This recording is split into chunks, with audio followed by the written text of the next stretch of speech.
So the net neutrality regulations have already been repealed.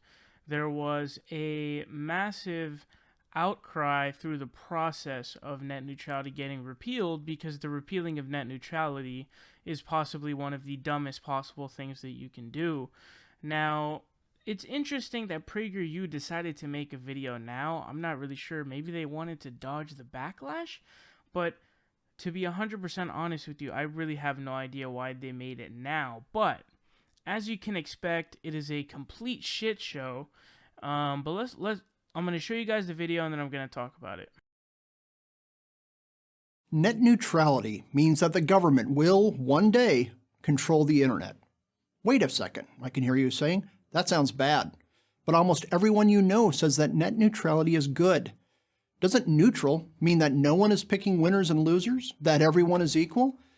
Maybe according to the dictionary, but not according to the people behind the net neutrality movement. For them, neutral means the government regulates the internet like a public utility, and that means bureaucrats making key decisions about how the internet is run. And that's exactly what happened in 2015. The Federal Communications Commission, or FCC, under the Obama administration, came up with net neutrality rules and regulations and imposed them on consumers. No open hearings, they just did it. Here's what they said. Internet service providers, or ISPs, AT&T, Verizon, and other companies that lay the cable that goes to your house are basically monopolies, like your typical utility company.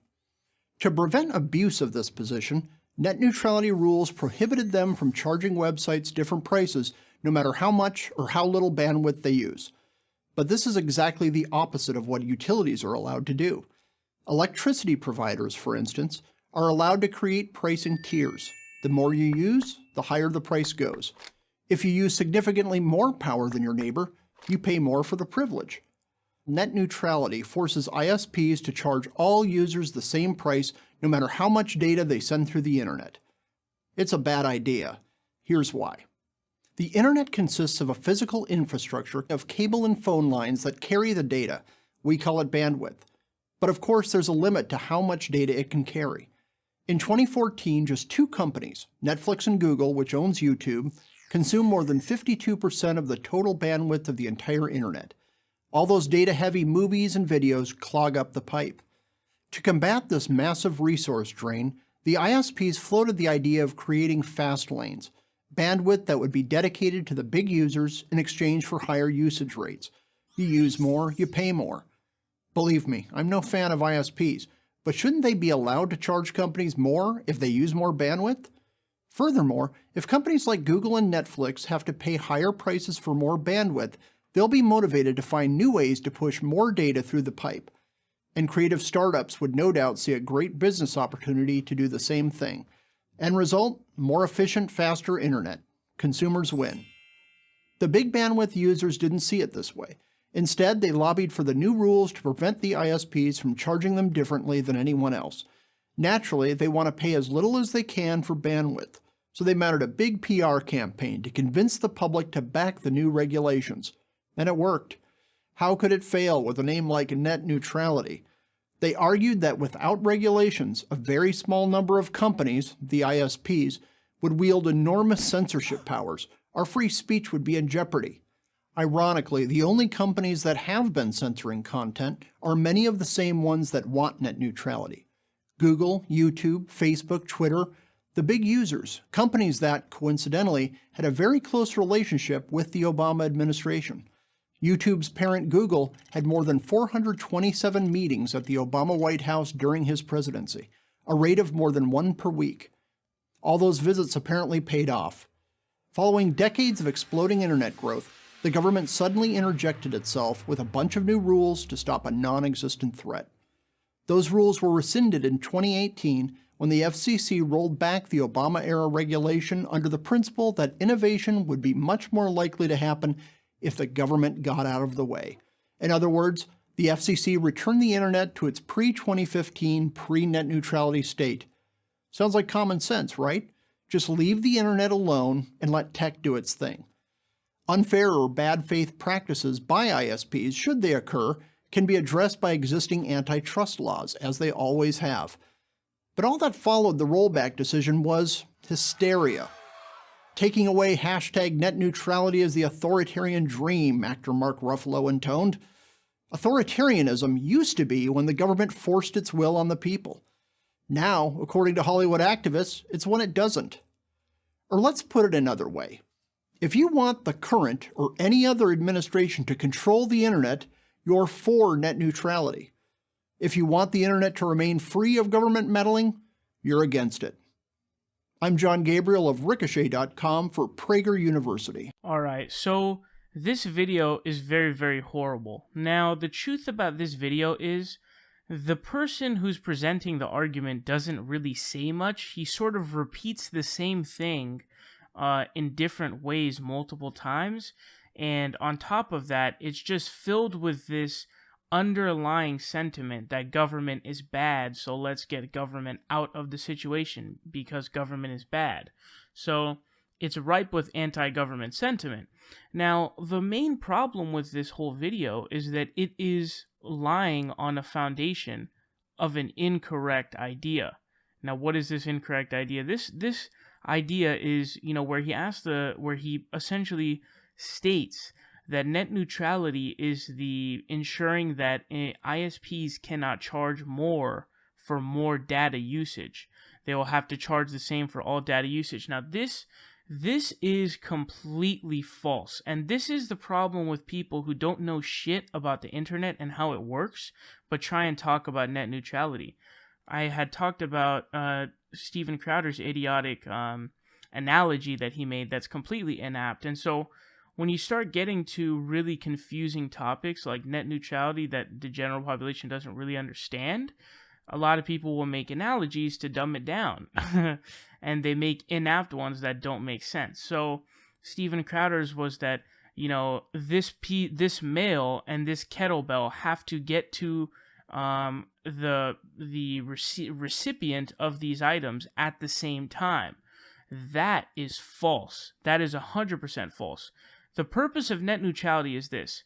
You don't have differentiating speeds for different websites and different services. So if you pay for 54 megabits per second, you're going to get that 54 megabits per second on Netflix, on Facebook, on whatever. The idea is like, there should be differentiation. And this is what they think, because they don't know anything. They don't know what the fuck they're talking about. They think that somehow it makes a difference as if there's no differentiation on the bandwidth. So what the fuck does that mean? It means if you're watching Netflix, the speed that you are able to watch those videos at should be the same speed that you pay for. So if you're paying for 54 megabits per second, your download speed while watching that Netflix movie should be the same speed. So it's not saying that the